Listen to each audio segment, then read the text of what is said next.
The Black Traveler's Guide to Jim Crow America, the Green Book. For nearly 30 years, a guide called the O Negro Motorist Green Book provided African Americans with advice on safe places to eat and sleep when they traveled through the Jim Crow-era United States. So there will be a day sometime in the near future when this guide will not have to be published. That is when we as a race will have equal opportunities and privileges in the United States. It will be a great day for us to suspend this publication, for then we can go wherever we please, and without embarrassment. That was how the authors of the O Negro Motorist Green Book ended to their 1948 edition. In the pages that followed, they provided a rundown of hotels, guest houses, service stations, drugstores, taverns, barber shops and restaurants that were known to be safe ports of call for African American travelers. The O Green Book listed establishments in segregationist strongholds such as Alabama and Mississippi, but its reach also extended from Connecticut to California, any place where its readers might face prejudice or danger because of their skin color. With Jim Crow still looming over much of the country,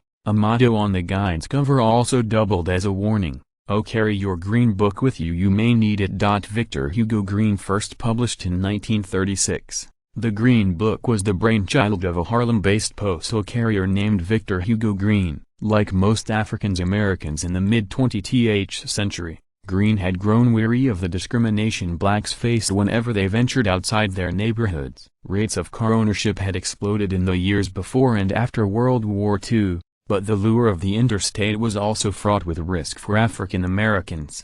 Whites-only policies meant that black travelers often couldn't find safe places to eat and sleep, and so-called sundown towns and municipalities that banned blacks after dark or scattered across the country. As the foreword of the 1956 edition of the Green Book noted, "The white traveler has had no difficulty in getting accommodations, but with the Negro it has been different." Inspired by earlier books published for Jewish audiences, Green developed a guide to help black Americans indulge in travel without fear. The first edition of his Green Book only covered hotels and restaurants in the New York area, but he soon expanded its scope by gathering field reports from fellow postal carriers and offering cash payments to readers who sent in useful information. By the early 1940s, the Green Book boasted thousands of establishments from across the country, all of them either black-owned or verified to be non-discriminatory. The 1949 guide encouraged hungry motorists passing through Denver to stop for a bite at the Dewdrop Inn. Those looking for a bar in the Atlanta area were told to try the Yeah Man,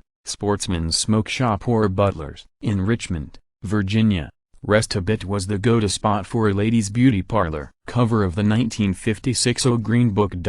Credit: New York Public Library Collections. The Green Book's listings were organized by state and city, with the vast majority located in major metropolises such as Chicago and Detroit. More remote places had fewer options. Alaska only had a lone entry in the 1960 guide, but even in cities with no black-friendly hotels, the book often listed the addresses of homeowners who were willing to rent rooms. In 1954, it suggested that visitors to tiny Roswell, New Mexico, should stay at the home of a Mrs. Mary Collins. The Green Book wasn't the only handbook for black travelers. Another publication called O Travel Guide was marketed with tagline "O Vacation and Recreation Without Humiliation," but it was by far the most popular. Thanks to a sponsorship deal with Standard Oil, the Green Book was available for purchase at Esso gas stations across the country. Though largely unknown to whites, it eventually sold upwards of 15,000 copies per year and was widely used by black business travelers and vacationers alike. In his memoir Colored Man's Journey Through 20th-Century Segregated America, Earl Hutchinson Sr. described purchasing a copy in preparation for a road trip he and his wife took from Chicago to California.